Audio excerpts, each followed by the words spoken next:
Olá, olá, sejam muito bem-vindos ao Screencast, o podcast do Screen Festival, o maior festival de criatividade e inovação do Norte e Nordeste.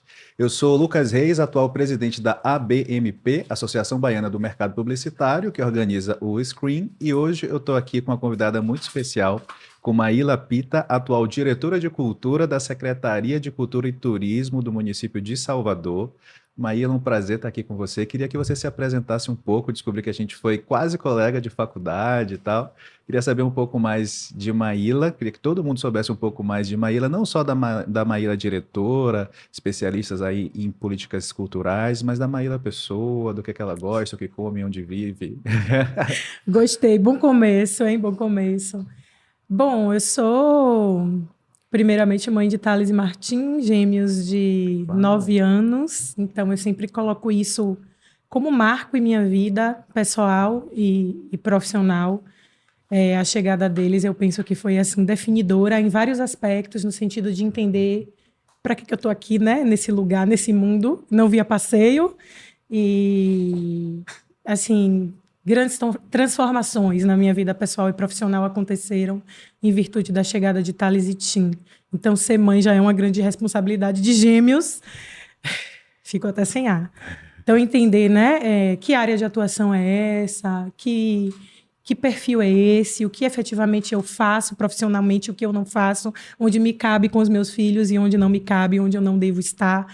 Então, é muito por aí que eu vou conduzindo e vou fazendo minhas escolhas em todos os sentidos, desde o condomínio onde eu vou morar até o espaço profissional onde eu vou me colocar enquanto essa pessoa, né? Maíla Pita, mestra em Cultura e Sociedade, entrei grávida no mestrado, fiz o mestrado com barrigão de gêmeos, cumpri disciplina em exercício domiciliar, defendi a dissertação com eles torcendo por mim, então, assim, como negar, né, é, a importância e o lugar de Thales e Martim em minha vida. Neta de pescador, boa. seu Marué de Itapuã e meu avô miúdo de Cabo Sul, filha de Vera e Pita. E aqui estou, né? Mulher negra, produtora cultural, mestra em cultura e sociedade. E essa pessoa, candomblessista e de Oxum com muito orgulho, muito orgulho, e filha do Babalorixá Odekemi, do Ilhaxaí Borodé. Excelente apresentação, muito boa, adorei, adorei, vou usar como padrão aí. Quando a gente estava falando, Maíla, sobre esse episódio, a gente estava discutindo os possíveis assuntos e tal, e aí você falou assim, gente, eu acho que o ideal aqui é a gente falar sobre economia criativa de uma forma mais ampla e tal. Enfim, eu achei esse tema maravilhoso, eu achei excepcional. E aí, acho que uma das primeiras perguntas é, primeiro, o que é criatividade? Segundo, o que é economia criativa? Como é que a gente pode entender exatamente o que é e, naturalmente, o que não é, para a partir daí a gente aprofundar um pouco mais essa discussão. Tá. Vou fazer uma provocação e te responder também, pontuando que a ideia era a gente falar um pouco sobre diversidade, né? Inclusão e diversidade. E eu sempre provoco os meus pares no sentido de, primeiro, né? Tudo que eu faço, eu tento pautar o racismo e trazer o racismo enquanto debate transversal. Então, o discurso racial ele faz parte da minha atuação profissional, da minha atuação política, mas não necessariamente eu tenho que estar nos espaços falando sobre, pautando o debate racial somente como caminho de combate ao racismo. Eu preciso falar de economia criativa a partir dessa consciência racial. Eu preciso falar de políticas culturais trazendo o debate racial como transversal e essencial, né? Porque está lá no Estatuto da Igualdade Racial que um dos caminhos de combate ao racismo é pensar, né, o debate racial a partir da pauta da cultura. Então a gente tem que transversalizar em tudo. E disse, não, é economia criativa mesmo, ainda que o recorte seja racial, eu acho que é sobre economia criativa que a gente precisa conversar. E aí, o que é criatividade, né? Eu acho que eu tenho várias respostas assim para essa pergunta. São soluções simples para problemas complexos, talvez.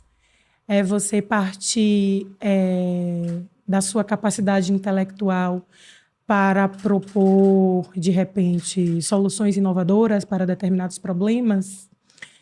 Enfim, e aí economia criativa é tudo que parte dessa capacidade de produção intelectual para gerar produtos e serviços no cenário econômico. E aí a gente tem um conjunto de áreas que se enquadram nesse grande guarda-chuva da economia criativa.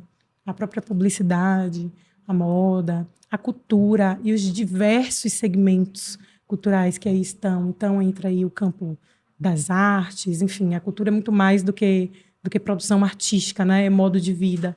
Mas tudo que dentro do campo da cultura, por exemplo, se desdobra em produto e serviço, está dentro deste grande eixo da economia criativa, que parte do intelecto, que parte da capacidade intelectual de determinado indivíduo, justamente para a geração de produtos e serviços e geração de soluções inovadoras ou não, né, mas soluções para determinado problema nesse contexto econômico. Não sei se eu me fiz entender. Se fez, foi perfeito. E acho interessante ressaltar que quando a gente fala da parte intelectual, às vezes pode parecer que a gente está falando da academia, do pesquisador, mas o intelectual é porque vem do intelecto, vem da cabeça, né? Vem da E o cabeça. nosso povo é muito criativo, independente do nível educacional, né? Então a gente está falando da criatividade do carrinho de café também, enfim. Então é uma coisa que está espraiada, né? Está em todos nós, né?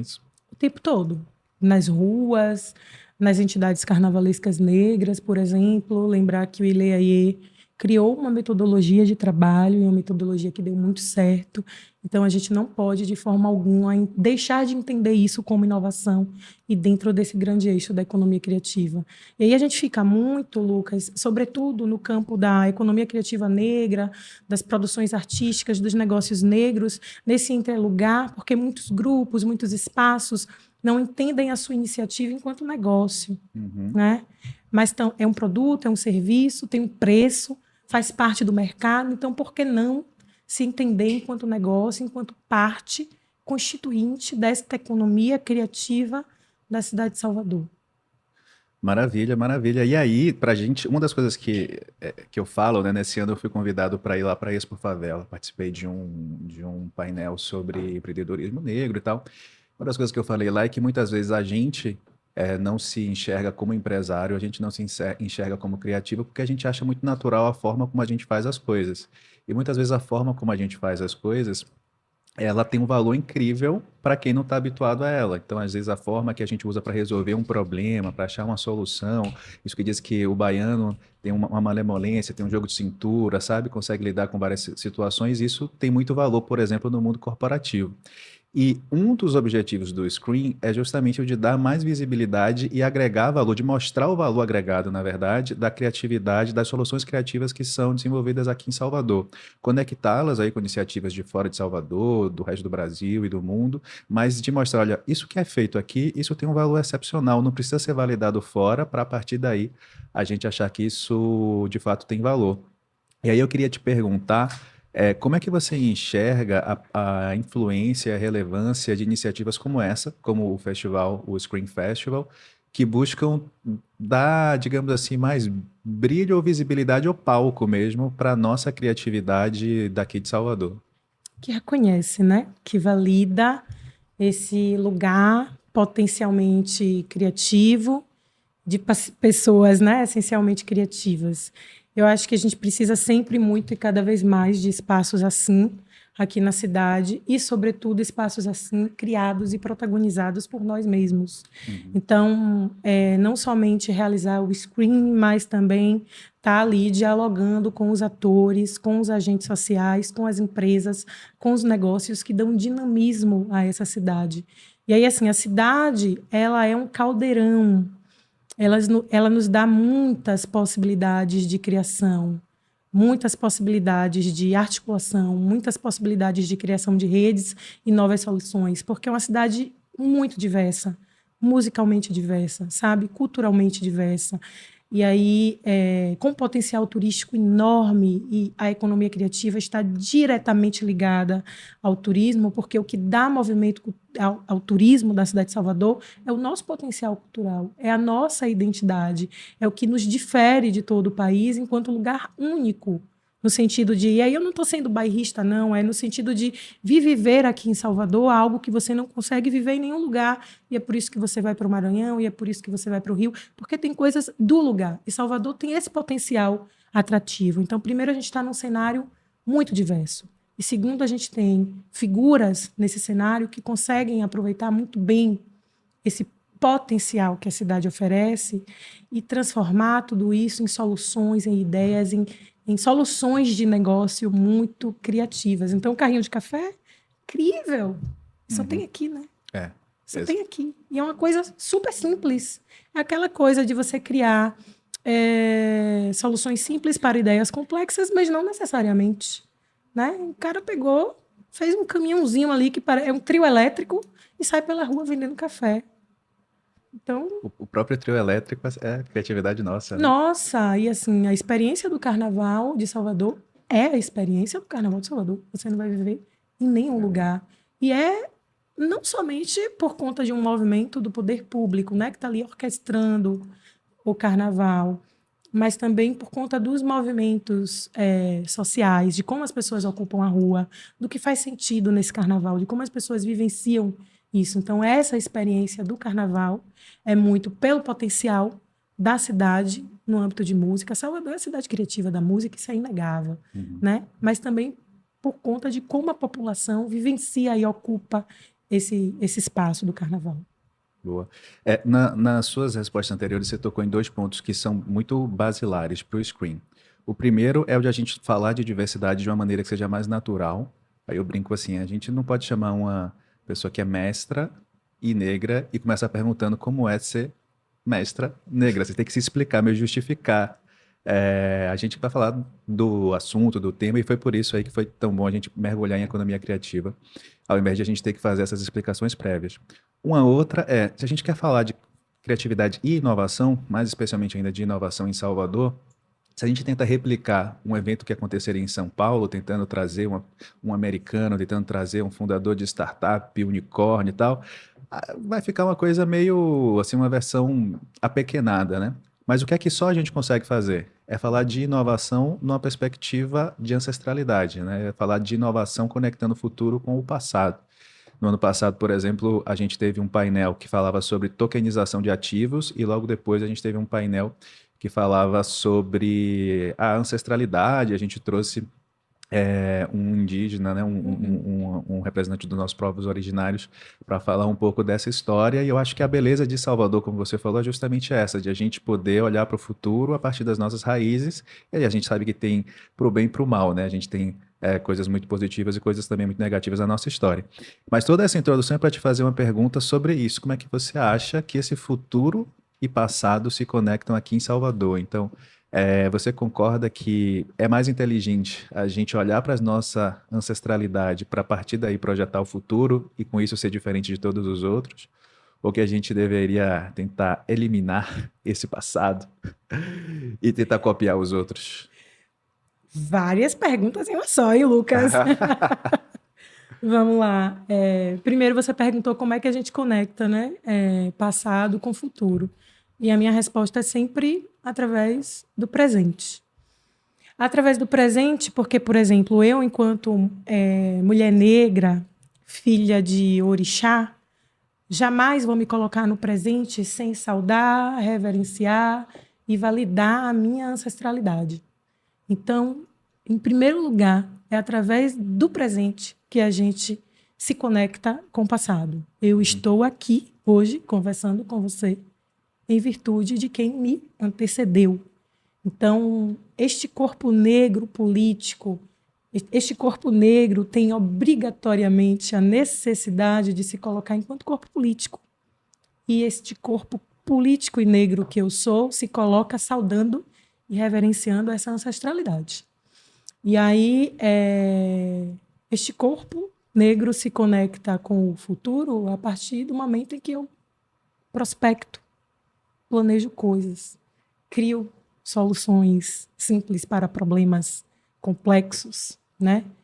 Proponho coisas para estar aqui e agora no mundo. Então, essa conexão acontece a partir desses sujeitos e dessas sujeitas. Negar o passado, jamais. Assim, eu acho que a gente tem, inclusive, que admitir todo o passado de dores para reafirmar a potência e planejar um futuro muito mais próspero, né? Então, negar o passado não é o caminho. E aí a gente tem que estar sempre, cada vez mais, por exemplo, falando das tecnologias ancestrais, né? Porque a gente fala do passado muitas vezes. Acho que a gente tem superado isso, sobretudo no campo da economia criativa, que é não se reportar o passado como algo velho que passou, mas trazendo as tecnologias ancestrais de como tudo isso tem voltado, né? Como isso tem voltado e se apresentado muitas vezes como soluções incríveis para problemas complexos, e são soluções que estavam aí há muito tempo postas pelos nossos antepassados, pelos nossos mais velhos, né? A cura através da folha, a cosmética natural, tudo isso já vinha sendo feito há anos e anos. Então, eu acho que essa conexão é importantíssima, e esse comprometimento político em estar sempre construindo a partir do passado é essencial.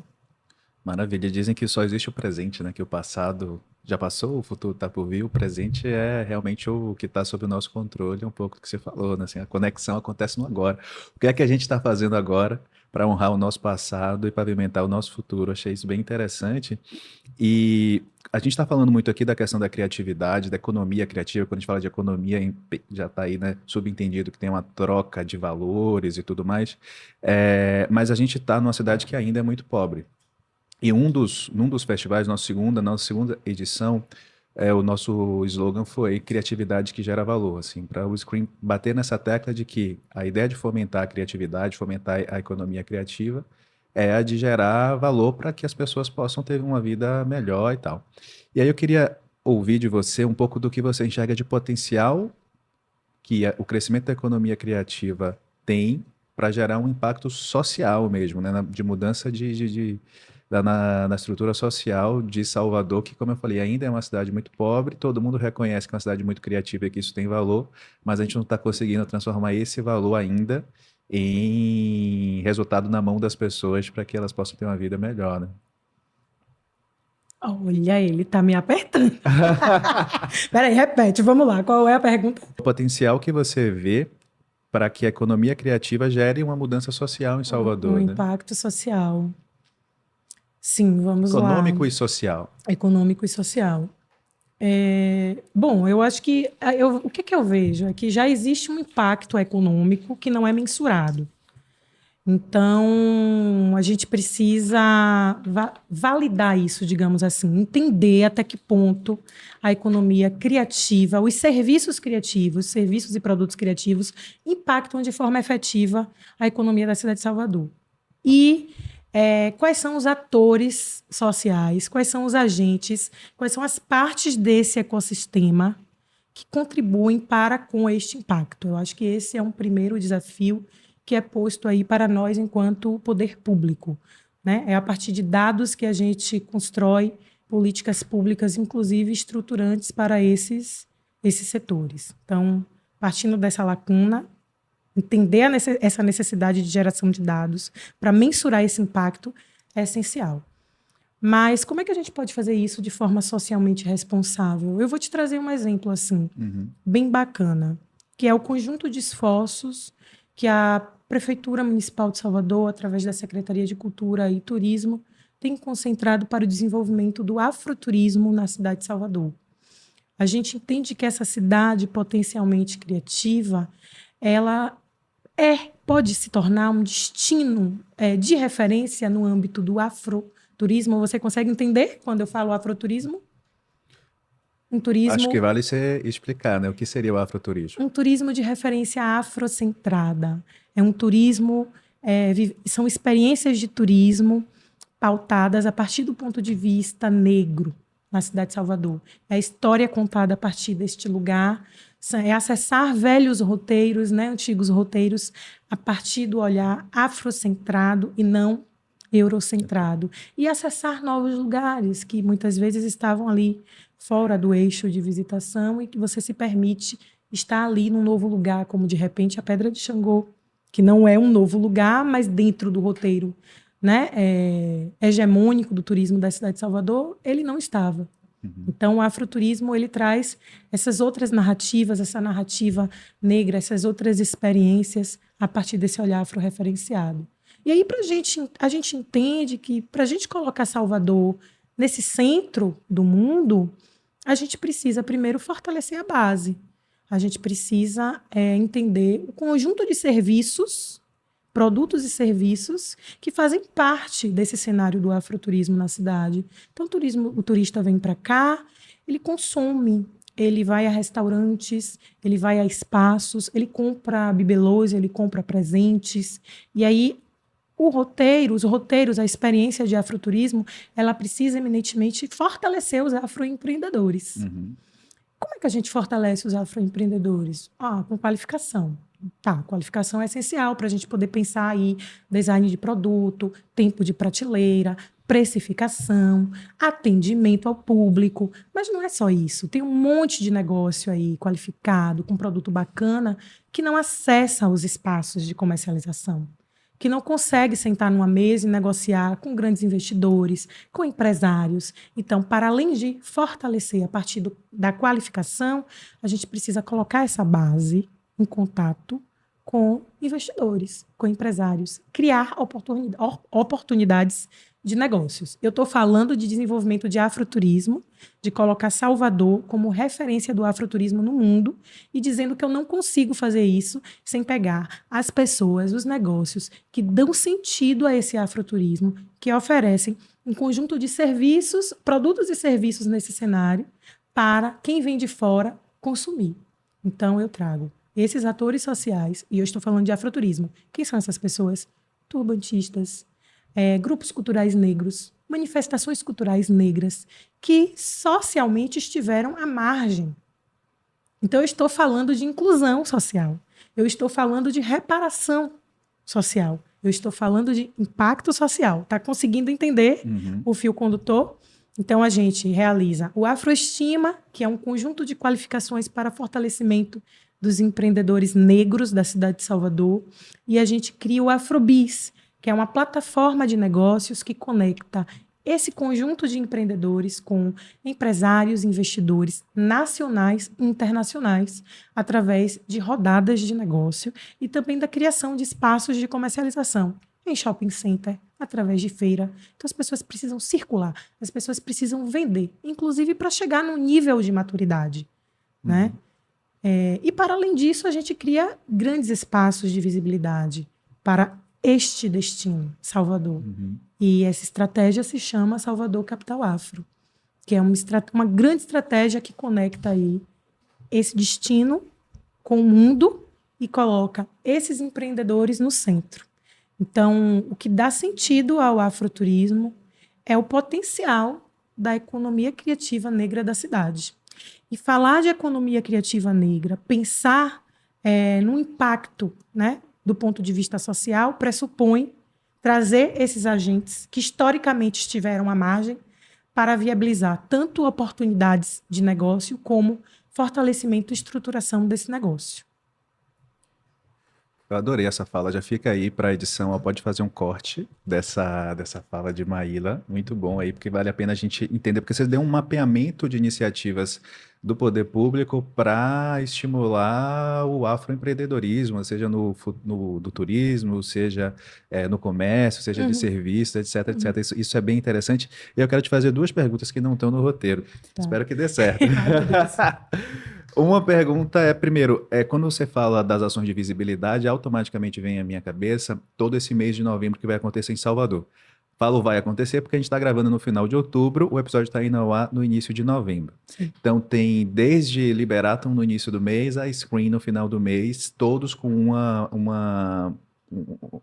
são todos afrocentrados, né? Se não estão todos 100% formados por pessoas negras, todos têm um olhar base que é um olhar das pessoas negras. Eu queria que você falasse um pouco do que vai ser isso, ou do que está sendo isso para quem está vendo em novembro, e de como isso entra nessa ideia de fazer Salvador se diferenciar e se destacar e gerar valor pelo seu orgulho das suas raízes afrocentradas, né? Sim. Bom, gente, a gente passou aí os últimos 2, 3 anos arrumando a casa, né? Então, quando eu falo de Afroestima, Afrobis, Salvador Capital Afro, eu falo de um plano que foi feito a partir de um processo de participação social, de escuta, que se chama Plano para o Desenvolvimento do Afroturismo. E aí, lá atrás, nesse plano, quando a gente identificou as fragilidades, né, e foi criando uma solução para cada fragilidade, então, a Afroestima é a solução para baixa capacitação desses empreendedores negros em relação ao atendimento, a Afrobis é uma estratégia, né, para um acesso muito pequeno desses empreendedores nos espaços de negócio, e o Salvador Capital Afro, uma estratégia para a projeção desse destino, a gente passou aí 3 anos organizando a casa, fortalecendo esses empreendedores, se articulando com a cena, estruturando roteiros, porque se eu estou falando de afroturismo, se eu estou falando que o mundo precisa vir para Salvador para consumir isto, eu preciso aí ter roteiros estruturados, tanto para inserir no mercado, eu preciso ter tanto na cartela de serviços de afroturismo, como eu também preciso garantir que o turista chegue aqui, ele compre o roteiro, ele chegue no destino e ele encontre o local funcionando, o local aberto. Então, a gente passou esses 3 anos aí arrumando a casa para garantir que isso acontecesse. E aqui estamos, né? Novembro, Salvador Capital Afro. Um conjunto, é um calendário celebrativo que coloca Salvador no centro neste mês de novembro, neste mês de referência de luta pela consciência negra.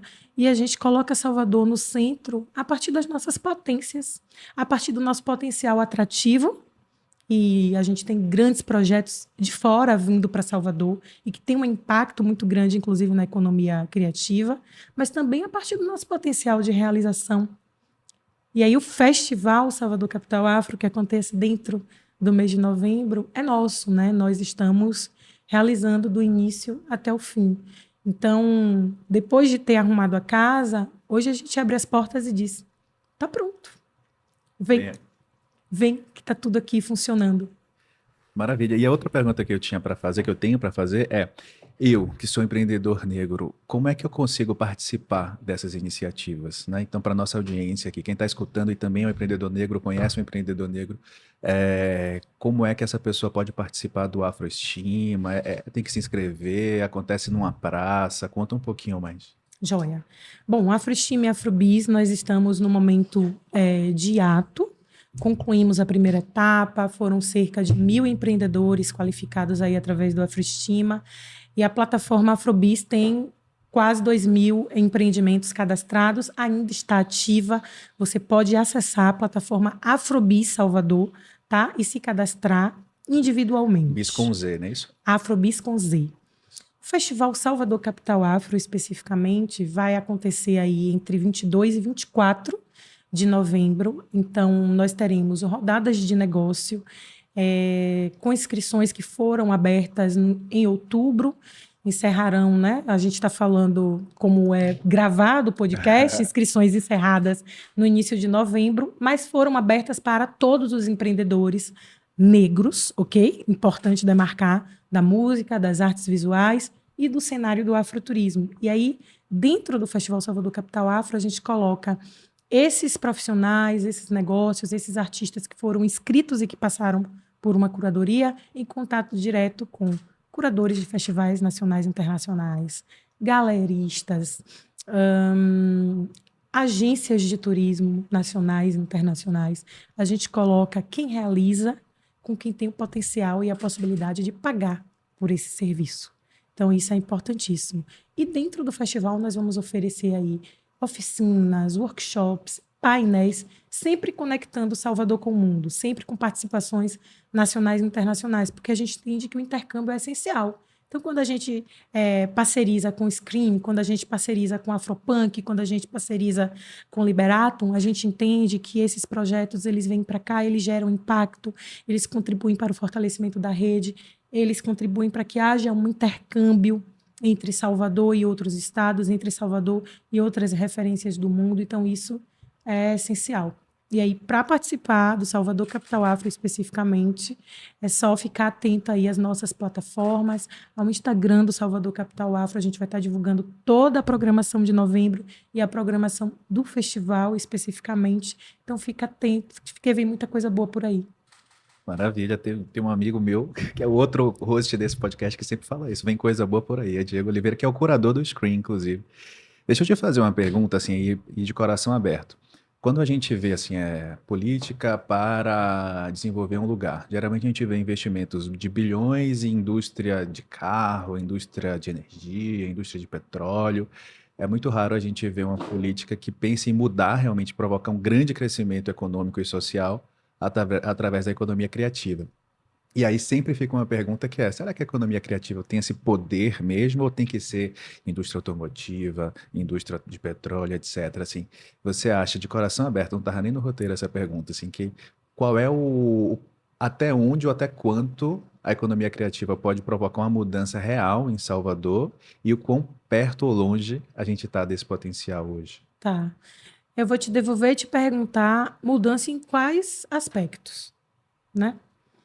Porque eu penso que equiparar os impactos da economia criativa aos impactos da indústria automobilística, por exemplo, é algo totalmente fora do campo de realidade. Assim, a gente tem que entender que os produtos e serviços, muito dos produtos e serviços do campo da economia criativa tem um caráter, para além de ter um valor financeiro, ele tem um valor simbólico Uhum, incomparável com o valor de um carro. uhum, Entende? Eu não consigo mensurar, prospectar um preço para um bem. Consigo, para alguns sim, para um bem de valor simbólico. Então, a gente tem aí manifestações tradicionais, por exemplo, que tem, por mais que haja um cachê, um valor de cachê, existe algo ali no campo do simbólico, no campo do saber, no campo de necessidade de salvaguarda que compromete o poder público, que é totalmente diferente da forma como você lida com os produtos e serviços da indústria automobilística. Então, demanda humanidade, sensibilidade. Então, eu penso que os impactos sociais, por exemplo, que a economia criativa, uma economia criativa sustentável, uma economia criativa tangenciada pelo debate racial, com comprometimento racial, com comprometimento social, ela pode trazer impactos que nenhum outro campo da economia traz. Ponto final. Pode brigar comigo, quem quiser brigar, pode brigar, mas assim, ela traz impactos a partir desse ponto de vista que outro setor econômico traz, sabe? E se aproxima muito, abrindo parêntese aqui, da economia solidária. uhum. Economia solidária, sim. Ok? Inquestionavelmente. Mas é isso, assim. E aí, me ajuda. O que mais que você... Eu acho que você já respondeu super. Respondi Respondeu super, né?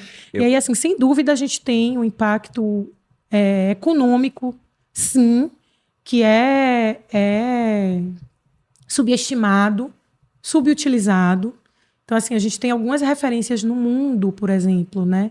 Medellín é referência em relação à economia da cultura, por exemplo. Medellín lida com o seu patrimônio cultural de uma forma tão exemplar, sabe? Então, assim, a gente tem algumas referências no mundo de países, de cidades que conseguem, inclusive nacionalmente, Paraty, a forma como Paraty lida com aquele patrimônio, lida com a literatura, sabe? Eu acho que a gente pode refinar especificamente na cidade de Salvador, a forma como lidamos com o potencial criativo, cultural dessa cidade, para impulsionar ainda mais um impacto econômico. E aí a economia criativa, ela não se encerra. Ela precisa dialogar com os outros setores. A cultura, ela não se encerra. A cultura precisa dialogar com o turismo, porque é o turismo que atrai pessoas para consumir aqui dentro dessa cidade. Então, não fica dentro de uma caixinha nem nesse lugar de competição. Uhum. Eu penso que os diversos setores da economia criativa precisam dialogar com essas outras pastas e essas outras áreas para que o impacto econômico, negócio de dinheiro circulando, ele seja mais efetivo. Maravilha, me avisaram aqui que o nosso tempo Já deu, a conversa estava ficando cada vez Eu já melhor. estava Pois gostando. é, já ia começar a dizer assim, falar, pô, mas Barcelona também é isso, né? Um puta ativo cultural que se reflete num ativo turístico que se reflete num ativo econômico e tal. Mas a gente não vai poder entrar nessa conversa aqui, mas talvez a gente consiga entrar durante o Screen Festival. E a minha última pergunta seria essa, na verdade, é deixar o microfone aberto para você falar um pouco de como você enxerga que a economia criativa de Salvador vai se desenvolver nos próximos anos e como você acha que o Screen deveria acompanhar ou estimular isso, né? O nosso festival, a gente chama para a gente alguma responsabilidade em estimular o nosso potencial criativo. E aí eu queria saber onde você acha que nós, como Salvador, né, poderemos chegar e como é que o Screen pode ajudar nessa trajetória. Bom, o Screen contribui garantindo continuidade, e aí não somente o Screen, mas também todos os grandes festivais, né? Que tem esse potencial atrativo, esse potencial de conexão, esse potencial de trazer à tona o discurso, o que tem no mercado, no âmbito da inovação, o que tem sido feito, contratando pessoas da cidade. Então, grandes festivais como o Scream têm um impacto econômico efetivo quando ele se instala na cidade, impacta ocupações de hotel, impacta na ocupação dos restaurantes, dos espaços de gastronomia, contrata uma rede de produtores da cidade, contrata experiências de negócios daqui para trazer como cases, enfim, então tem um impacto inegável. E a continuidade é essencial para que haja uma contribuição, um fortalecimento, uma retroalimentação da cena, digamos assim. Maravilha. Maíla, muito obrigado. Realmente gostaria de continuar esse papo contigo. Foi muito bom descobrir que a gente foi quase colega de faculdade. A gente já é egresso da Facom, do curso de Comunicação e Produção Cultural da Universidade Federal da Bahia. Essa temporada, né, essa terceira temporada, ela é toda de aquecimento para o festival, para o Screen Festival, que vai acontecer no dia 30 de novembro e 1º de dezembro. Então, como a economia criativa é um dos nossos eixos temáticos, é uma das nossas trilhas, a gente está trazendo aqui especialistas e pessoas que estão em posições de poder e influência, que estão vivendo e executando isso no dia a dia para preparar todo mundo para chegar no Screen e poder aproveitar tudo que vai acontecer lá. Então, se você não se inscreveu, vale a pena se inscrever, as inscrições são gratuitas. Mas são limitadas, enfim, por conta do espaço, então se eu fosse você já me inscreveria agora. E o Screencast é um oferecimento da Prefeitura de Salvador e conta com a produção das Cabras e é realizado pela BMP, Associação Baiana do Mercado Publicitário, que organiza o Screen Festival, o maior festival de criatividade e inovação do Norte e Nordeste. Muito obrigado, Maíla, muito obrigado a você. Já já vai ter um outro episódio e espero ver vocês no nosso Screen no dia 30 de novembro e 1º de dezembro. Tchau, tchau.